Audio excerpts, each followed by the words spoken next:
Assalamualaikum warahmatullahi wabarakatuh. Halo semuanya, perkenalkan saya Firza Fauzia. Di sini saya akan menjelaskan mengenai materi biologi yaitu subclass Cnetidae dan subclass Vinidae. Disimak ya videonya. Yang pertama yaitu penjelasan mengenai subclass Cnetidae. Subclass ini mempunyai strobilus jantan yang tersusun secara majemuk dan daunnya berhadapan. Alat kelaminnya ada pada satu pohon atau berumah satu. Namun, letak bunga jantan dan bunga betinanya terpisah. Seluruh pembuluh ada pada kayu sekunder, tidak pada saluran resin. Contoh dari subclass ini adalah Gnetum gnemon atau yang kita sering tahu sebagai melinjo. Bijinya berbentuk bulat telur serta biasanya akan berubah menjadi merah setelah masak. Bagian daun muda, biji, dan bunga melinjo bisa dimanfaatkan sebagai sayur. Bijinya juga bisa dijadikan kerupuk emping. Kulit kayunya dapat dimanfaatkan sebagai bahan baku pembuatan kertas.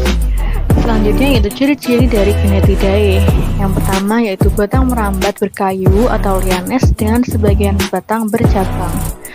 Yang kedua yaitu memiliki batang besar yang hanya tersisa sedikit di atas permukaan tanah.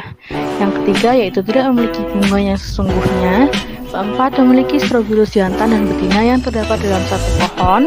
Selanjutnya yaitu akar dan batang berkambium.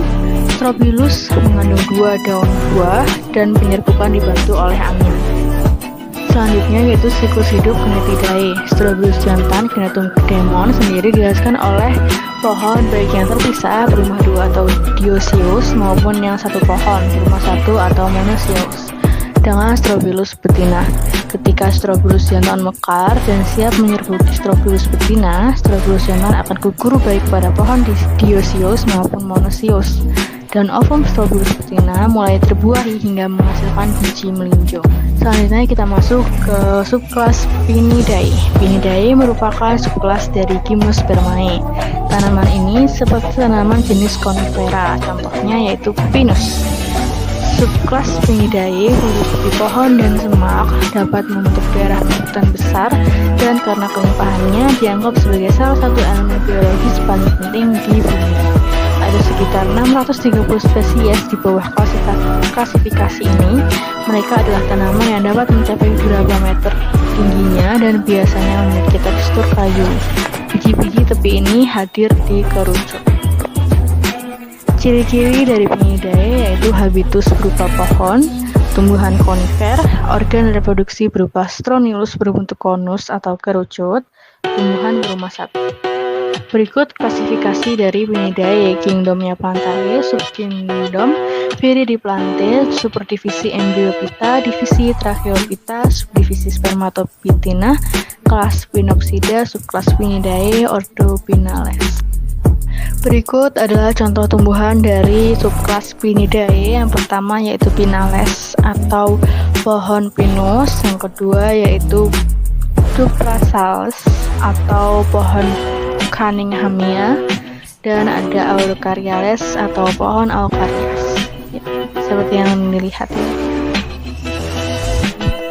Habitat dari Pinales sendiri yaitu tumbuhan runjung, kebanyakan tersebar di daerah yang memiliki iklim sedang.